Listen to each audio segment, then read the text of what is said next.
Video film में आपका स्वागत है। ये होई प्रिया जी कहाँ है? कहने हाय करता है। प्रिया जी इधर संभाली है। ए प्रिया जी है ना, चलिए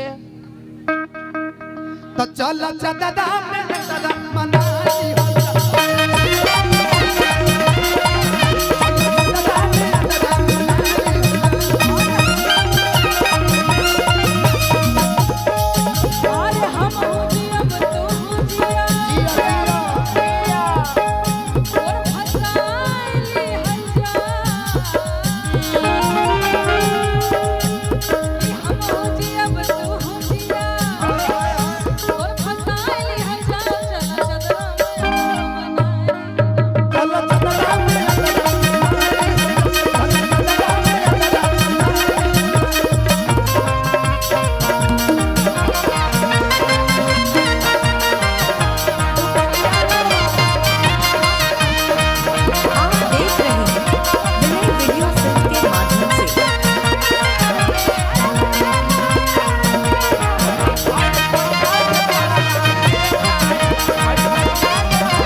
जो आप लोग सुनना चाहते हो तो जरूर बताइएगा।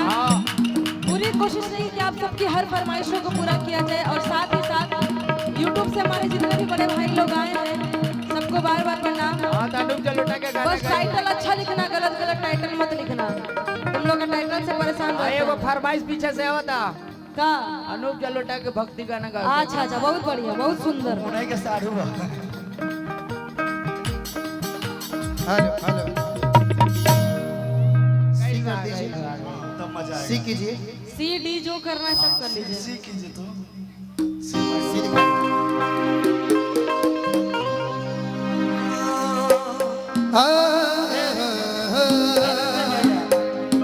कि जब लड़की हंसी न होले रे,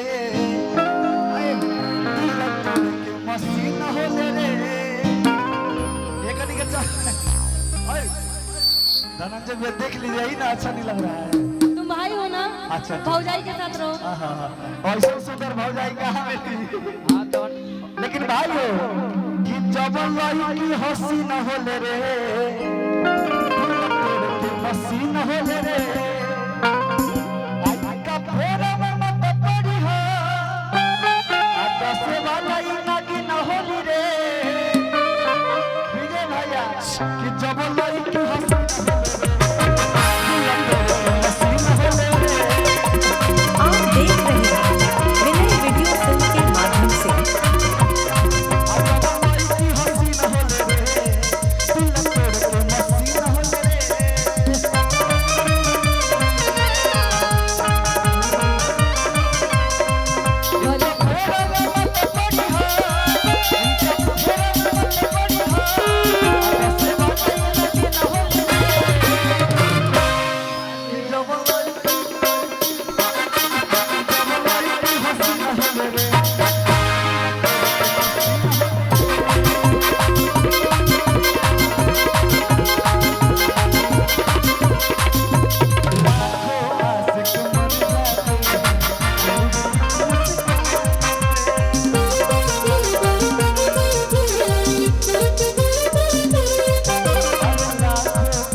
आशिक मर जाते तेरी एक मुस्कान पे कि मेरे जैसा तेरे जैसा तेरे जैसा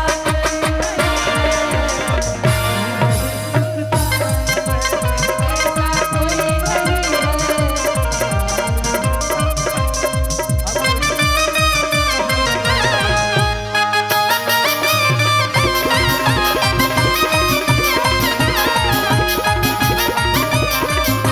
मेरा बहुत अच्छा गाना आ रहा है। आप गाइए ना हम गाएंगे कि हर घर हरियर लागेलू सोना सड़िया में परी लागेलू हर घर हरियर लागेलू, सोना सड़िया में परी लागेलू।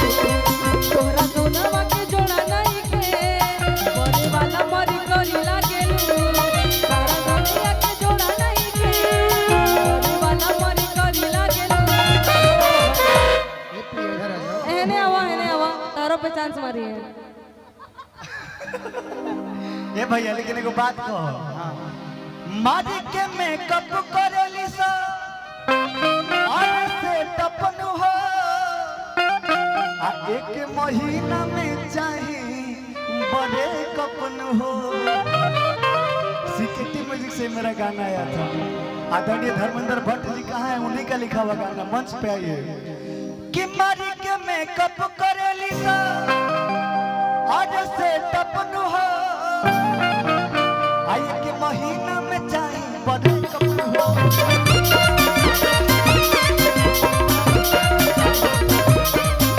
आगो जो नया नया आप देख रहे हैं विनय वीडियो फिल्म के माध्यम से